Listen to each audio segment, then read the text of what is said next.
Good morning বেহালা। তো guys আমরা গতকাল ব্যাক করে গেছি, আর এসেই যা হয় প্রচুর কাচাকুচি করতে হচ্ছে। এই যে দেখো, তো গতকাল আমরা ফিরলাম, আর যা হয় ঠান্ডার দেশে গেছিলাম, সেখান থেকে এখন গরমে চলে এসেছি। প্রচণ্ড এনজয় করছি গরমটাকে। আর এখন গতকাল কিছু জামাকাপড় কাচাকুচি হয়েছে, আর এখন চলে এসেছি আবার এখন জামাকাপড় মেলতে। আজকে কিছু কাচলাম, কোথা থেকে ফিরলে পরে জামাকাপড় প্রচুর হয়, যেগুলো নিয়ে আসি সেগুলো আবার এক রাউন্ড ধুতে হচ্ছে। ওই যে ওদিকে সব কিছু জামাকাপড় সকালে মেলে দেওয়া হয়েছে, আর এখন জামাকাপড়গুলো আবার মেলতে এসেছি।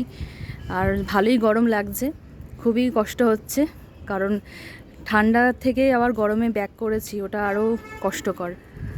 যাই হোক, এই গরমে সবাইকে ভালো থাকতে হবে, প্রচুর পরিমাণে জল খেতে হবে, যেটা এখন আমি করছি, জল খাচ্ছি প্রচুর।